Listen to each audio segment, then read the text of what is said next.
Hello everyone, get set fix में एक बार फिर से स्वागत है आप सबका। कुछ दिनों पहले मेरे एक फ्रेंड ने मुझसे पूछा, मुझे एक नई गाड़ी खरीदनी है और मैंने दो ऑप्शंस सेलेक्ट करके रखे हुए हैं, तो प्लीज़ मुझे हेल्प करो कि इन दोनों ही गाड़ियों में से मुझे कौन सी गाड़ी लेनी चाहिए। और दोस्तों, उसके दोनों ही ऑप्शंस को सुनकर मुझे काफ़ी हैरानी हुई कि इस बंदे को नॉलेज की कितनी कमी है और इसके चलते ये बेचारा जो अपने लाइफ की पहली गाड़ी खरीदना चाह रहा है, वो कहीं गलत डिसीज़न ना ले बैठे। उसने दो ऑप्शंस रखे थे, जिसमें पहला था स्विफ्ट डिज़ायर और दूसरा ऑप्शन था टाटा नेक्सॉन। जैसा कि आप सभी लोग जानते होंगे कि दोनों ही गाड़ियां अलग-अलग सेगमेंट की हैं और दोनों के ही यूजेस अलग-अलग हैं। दोनों की प्राइसेस में भी काफ़ी भारी डिफरेंसेस हैं और दोनों ही गाड़ियों के बीच में किसी तरह का कोई कंपैरिजन नहीं हो सकता। उसके इस सवाल के बाद में मुझे लगा कि हमारे और भी कई सारे फ्रेंड्स हैं जिन्हें गाड़ियों के बारे में बहुत सारी जानकारी नहीं है। तो ऐसे सिचुएशन में कई बार ऐसा होता है कि लोग गलत गाड़ी खरीद बैठते हैं और बाद में उन्हें परेशानी होती है और उन्हें पछतावा होता है कि मैंने ये गाड़ी क्यों ले ली, मुझे कोई दूसरी गाड़ी खरीदनी चाहिए थी। क्योंकि दोस्तों, आज के डेट में आपके पास में बहुत सारे ऑप्शंस हैं गाड़ियों को के मार्केट में। पहले के ज़माने में ऐसा नहीं था, आपके पास में लिमिटेड चॉइसेस थे और आपको उन्हीं में से कोई गाड़ी ले लेनी होती थी। लेकिन आज के समय में आपके पास में इतने सारे ऑप्शंस हैं, हर क्लास के लोगों के लिए, हर ज़रूरत के हिसाब से अलग-अलग तरह की गाड़ियाँ मार्केट में मौजूद हैं। तो ऐसे में आपको भी इन ऑप्शंस का फ़ायदा उठाना चाहिए और आप अपने लिए पर्टिकुलरली वही गाड़ी लें जो आपके लिए सबसे ज़्यादा सूटेबल हो। इस कॉन्सेप्ट को समझने के लिए आपको इस वीडियो को पूरा देखना होगा। मैं आप लोगों को बोर नहीं करना चाहता, इसके चलते मैं इस वीडियो को 2 टुकड़ों में बनाऊँगा क्योंकि ये वीडियो थोड़ी लंबी हो सकती है। इस वीडियो के कॉन्सेप्ट को अच्छी तरह से समझना बहुत ही ज़्यादा ज़रूरी है, तभी आप सही डिसीज़न ले पाएँगे कि आपको कौन-सी गाड़ी खरीदनी चाहिए। दोस्तों, मैंने कुछ पॉइंट्स बना रखे हैं आपके साथ में डिस्कस करने के लिए और इन्हीं पॉइंट्स के बेसिस पर आपको डिसीज़न लेना होगा। तो इसमें जो पॉइंट्स हैं, मैं आपको सबसे पहले उन पॉइंट्स के बारे में बता देता हूँ, उसके बाद में हम इसे इलैबोरेट करेंगे। तो इसमें सबसे पहला पॉइंट है कि किस सेगमेंट की गाड़ी खरीदें। अगर आपको गाड़ी के सेगमेंट्स के बारे में नहीं पता है, तो सेगमेंटेशन के ऊपर में मैंने ऑलरेडी एक वीडियो अपने इस चैनल में डाला हुआ है, आप उसे जाकर चेकआउट कर सकते हैं। मैं उसका डिस्क्रिप्शन भी अपने डिस्क्रिप्शन बॉक्स में डाल दूँगा, इस वीडियो के डिस्क्रिप्शन बॉक्स में डाल दूँगा, आप वहाँ जाकर चेकआउट कर सकते हैं कि कौन-कौन से सेगमेंट्स होते हैं गाड़ियों में।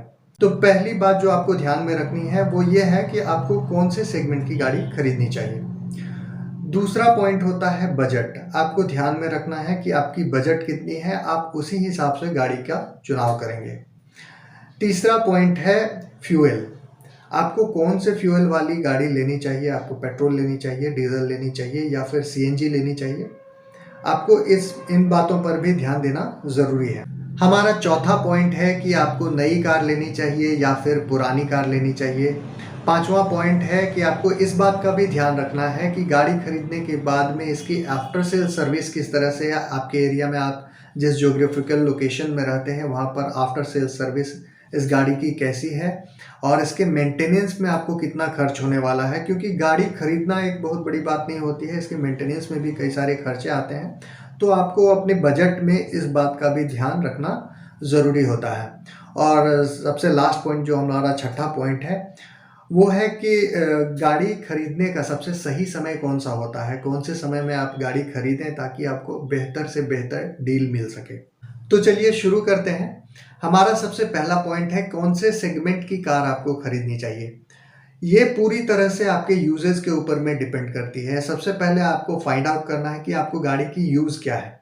अगर आपकी फैमिली छोटी है और आप गाड़ी को ज़्यादातर ऑफिस आने जाने के लिए इस्तेमाल में लाना चाहते हैं या फिर अपने शहर भर में ही फैमिली को घुमाने के इरादे से आप गाड़ी लेना चाहते हैं, तो ऐसे में आपके लिए एक बहुत ही बेहतर ऑप्शन बन सकता है एक हैचबैक कार।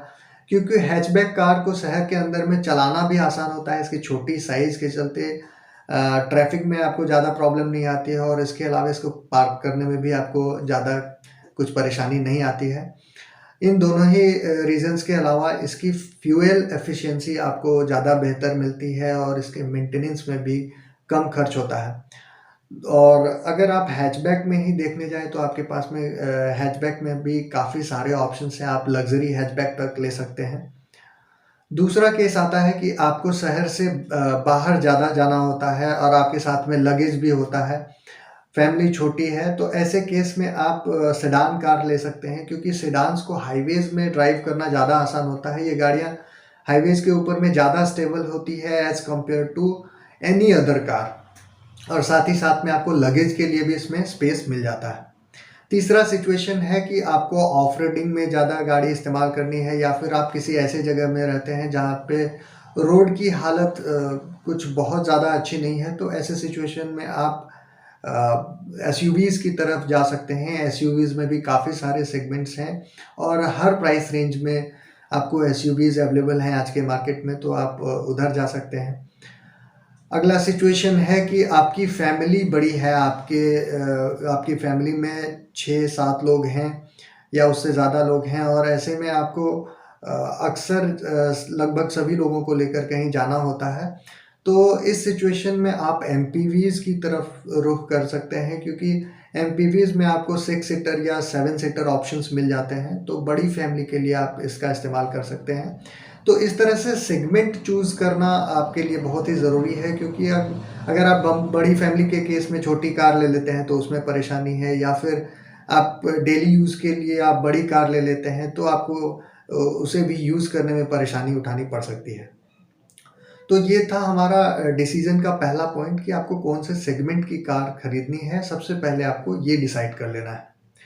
हमारा सेकंड पॉइंट है कि आपकी बजट क्या है? आपको अपने बजट को ध्यान में रखकर गाड़ी लेनी है। बजट से बहुत ज़्यादा बाहर जाकर आप गाड़ी ना लें क्योंकि आपको सिर्फ गाड़ी खरीदने के समय में ही आपकी बजट नहीं देखनी है, इसके अलावा गाड़ी के मेंटेनेंस में भी जो कॉस्टिंग आती है, उसका भी ध्यान रखना है क्योंकि हो सकता है गाड़ी खरीदने के समय में आप ज़्यादा लोन लेकर या फिर आपके पास में ज़्यादा सेविंग्स है तो आप बहुत महंगी गाड़ी खरीद सकते हैं, लेकिन इस बात का भी ध्यान रखिएगा कि महंगी गाड़ियों के मेंटेनेंस में भी बहुत ही ज़्यादा खर्चे होते हैं। तो ऐसा ना हो कि आप गाड़ी खरीद तो लें लेकिन उसका इस्तेमाल करने में आपको काफ़ी ज़्यादा परेशानी हो। तो दोस्तों, इस वीडियो में मैंने 2 पॉइंट्स आपके साथ में डिस्कस करे हैं और इसके अलावे और बाकी के जो 4 पॉइंट्स हैं, इसे हम अगले पार्ट के लिए रहने देते हैं क्योंकि आज का ये वीडियो ऑलरेडी थोड़ा लंबा हो चुका है और मुझे लगता है आप बोर होने लगे हैं। तो अगले पार्ट में हम लोग बाकी के 4 पॉइंट्स डिस्कस करेंगे। तो मिलते हैं फिर से आपको अगले वीडियो में। तब तक के लिए धन्यवाद।